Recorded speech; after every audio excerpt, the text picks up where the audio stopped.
Hoy ya saludo a José Luis Apien, quien es el presidente de la Asociación de Abogados aquí en Los Cabos. Hace tiempo que no estaba aquí en el programa y le doy la más cordial bienvenida. José Luis, ¿cómo estás? Buenas tardes. Hola, Armando, bien. ¿Y tú, a tus órdenes? ¿Me escuchas bien? Porque hay como te escuchamos perfecto. Te escuchamos muy bien. A ver, cuéntanos, ¿cómo, desde tu punto de vista, crees que hay crisis o hay intento de algo raro? Porque pues fue muy sospechosa la forma en que ayer presentan esta reforma jurídica, a la Poder Judicial, son varias cosas, ¿no? Porque es un paquete que ya trae una historia, pero de pronto sacan de la manga un artículo transitorio que va contra el artículo 97. Si me equivoco, por favor, corrígeme. Pero el artículo 97 dice que no puede extenderse el periodo del magistrado presidente de la Suprema Corte de Justicia, de Arturo Saldívar Lelo de la Rea, quien supuestamente dicen es simpatizante de la 4T.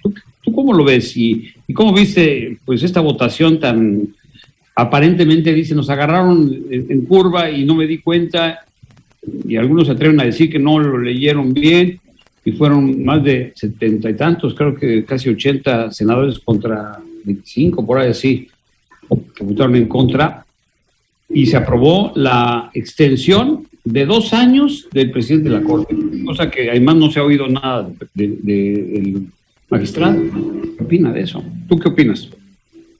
Sí, mira, Armando, efectivamente es el artículo 97 de la Constitución Política de los Estados Unidos Mexicanos, que estipula, entre otras cosas, en uno de sus párrafos, que el presidente de la Suprema Corte de Justicia de la Nación, en donde recae, entre otros órganos, el Poder Judicial de la Federación, la presidencia del Pleno de la Suprema Corte de Justicia. Y la presidencia de la Suprema Corte de Justicia, de acuerdo a la Constitución, debe de durar en ese encargo 4 años, y ya estamos, en este año se vence el término de la duración o el periodo de Arturo Saldívar Lelo de la Rea. Efectivamente, como presidente, en este año debería de terminar su periodo, pero como lo acabas de comentar, o sea, fue totalmente sorpresiva, ahora sí que pues muy dudosa, más que dudosa, porque fíjate bien, fueron 80 senadores que aprobaron esta reforma, fueron 80 senadores quienes propusieron, ahora sí la extensión del periodo 2 años más. Entonces, de entrada, pues ya está violando la Constitución, ¿no? Digo, no es que yo esté en contra del tema de la ampliación, pero primero hay que regular uno y luego hay que regular el 2, ¿no? Ese es mi punto de vista. Entonces, más allá de que si el presidente de la Suprema Corte tenga o no, ahora sí que afinidad con las políticas de la Cuarta Transformación o las políticas del Ejecutivo Federal, yo creo que tendríamos que primero revisar y que se debería de seguir con la mecánica conforme a lo que estipulan las normas. Yo no puedo primero modificar algún artículo o alguna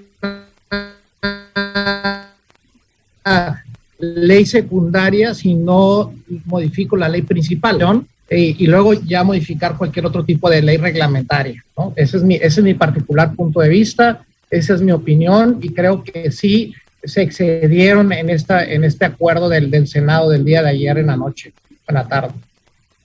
Sí, porque 80 senadores aprobaron la reforma.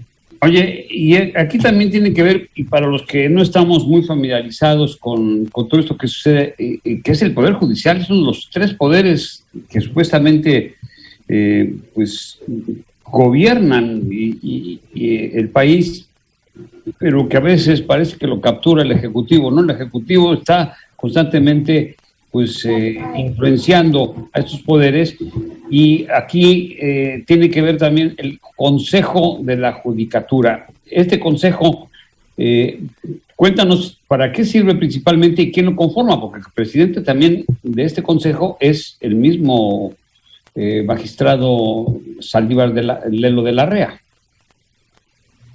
Es correcto, la misma Constitución también te estipula cómo está integrado el Consejo de la Judicatura, y entre el presidente de la Corte es el que preside también el Consejo de la Judicatura. O sea, no solamente están ampliando ahora sí que el periodo de la presidencia de la Suprema Corte de Justicia de la Nación, sino también el Consejo de la Judicatura Federal. ¿Para cuál es la función del Consejo para tener una idea?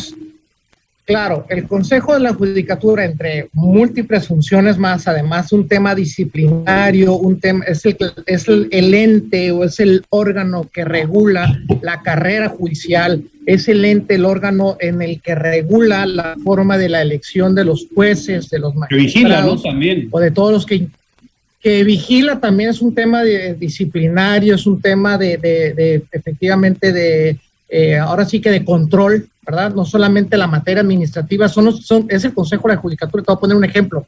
Es quien decide dónde se van a crear nuevos juzgados o nuevos tribunales, nombra esos servidores públicos en el Poder Judicial de la Federación. En grandes rasgos, esa es la función importante del Consejo de la Judicatura. Es un tema muy importante, es un tema, también regula el tema de la capacitación, el tema de la formación de las juezas y de los jueces. O sea, tienen muchísimas funciones, pero básicamente es un tema de administración, es un tema de formación de los servidores del servicio de las autoridades jurisdiccionales, del Poder Judicial, es un tema ahora sí que del nombramiento y vigilancia en cuanto a la disciplina, en cuanto vigila el servicio del Poder Judicial de la Federación, de todos los servidores del Poder Judicial de la Federación. Esa es la principal función del Poder Judicial, del Consejo de la Judicatura Federal, que pertenece al Poder Judicial de la Federación. Hay un debate de que si debe ser el mismo el que lo presida que el presidente de la Corte, ¿no? Pues ahora sí que no hay ningún órgano, ninguna institución perfecta, todo es perfectible y puede haber sugerencias para mejorar, ¿verdad? Pero sí está en duda porque la función de alguna forma debe existir algún vínculo, pero ahora sí que es un tema de administración más que de jurisdicción, porque ahora sí que el presidente de la Suprema Corte de Justicia de la Nación pues tiene, entre múltiples actividades, pues está ahora que disolviendo conflictos en materia de constitucionalidad, ¿no? O en materia de violaciones de derechos humanos cuando hay asuntos que el Pleno de la Corte tiene que resolver. Y luego además le agregas el tema de administración, no sé si se le está cargando mucho las funciones al presidente de la Suprema Corte. Y tenemos poco tiempo, pero finalmente pues el argumento que se entiende es que buscan esta ampliación para garantizar que sí se den todas las reformas que quieren ahora aplicar o implementar. ¿Tú estás de acuerdo con lo que dijo Dante Delgado, que fue muy fuerte en su discurso contra el presidente de la República y muchos más? ¿Cuál es tu postura ante esta crítica directa a esta intención, según ellos, velada, de capturar para sus conveniencias el Poder Judicial?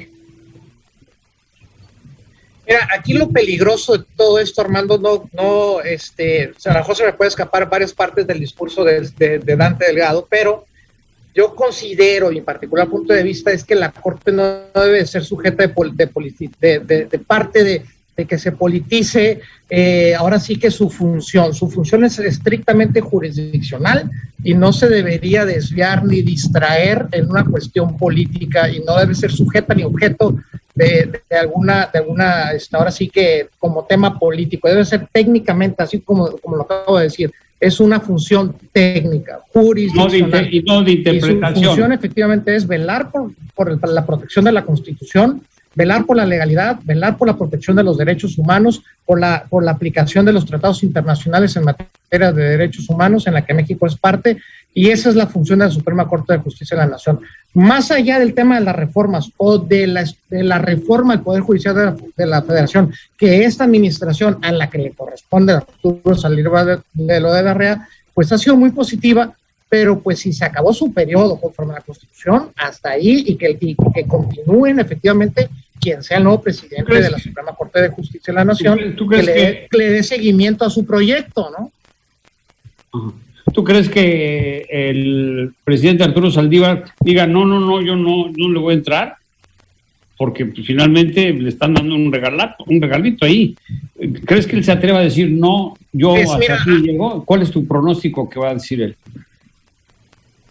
Pues, híjole, la verdad que lo más sano, lo más prudente y desde el punto de vista de la ética, considero que sí debería presentar su renuncia. Ese es mi particular punto de vista respecto a las posiciones de los demás, pero también puede ser muy sospechoso un tema de injerencia del Ejecutivo hacia el Poder Judicial, que ya ha habido muchas sospechas en ese sentido, por muchas decisiones que se han tomado, pero sí yo creo que debe ser totalmente independiente y debe tomar su decisión y decir, si realmente es garante de la Constitución, debe decir el presidente de la Corte, esa reforma está violando la Constitución y yo no la acepto y renuncio a la presidencia de la Suprema Corte de Justicia Nacional. No eso sería, en lo particular, lo más correcto. Y ya para decir que hay un circo de 3 pistas, viene la otra pista, lo de la sobrerepresentación y también el retiro, el dictamen del retiro de las candidaturas de Salgado Macedonio y de Raúl Morón de Michoacán. Bueno, el otro es de Guerrero y es de Michoacán. A ver qué. Fíjate que ayer los estuve escuchando atentamente, la verdad, y yo creo, Armando, más allá, porque te voy a ser muy franco, a mí no me cae muy bien el candidato o el que fue precandidato a la gobernatura de Guerrero, pero sí estoy de acuerdo con un tema de democracia y un tema de derecho más allá de lo que diga la ley. ¿En qué sentido? Yo considero que sí fue excesiva la decisión del INE, ya el tribunal se lo había regresado. Es lo que dice la ley. Considérenlo. Pero no, bueno, sí, la ley. A ver, pero no todo lo que diga la ley es justo, Armando. Ese es el tema a debatir. O sea, ¿tú consideras que también es una decisión o excesiva el que ya le puedas cortar el derecho que pueda participar a un proceso democrático para ser electo? Pero sí independiente, más allá de su antecedente personal, ¿eh? No, eso no estamos hablando. ¿Por qué compañeros de Morena sí presentaron gastos de precampaña y ellos no? Entonces, entonces ¿por qué la decisión no fue unánime? Bueno, ¿por qué la decisión no fue unánime? Pero ganaron, de todas formas se sometió a votación y fueron primero 7-4 y luego 6-5. Vamos a ver qué dice. La semana que entra nos veremos ahí también con Eduardo Tapia y lo platicaremos. Muchas gracias, hermano. Gracias a José Luis Sapien. Ahí dejamos esto en continuación para la semana próxima. José Luis Sapien es el presidente de la Asociación de Abogados de Los Cabos.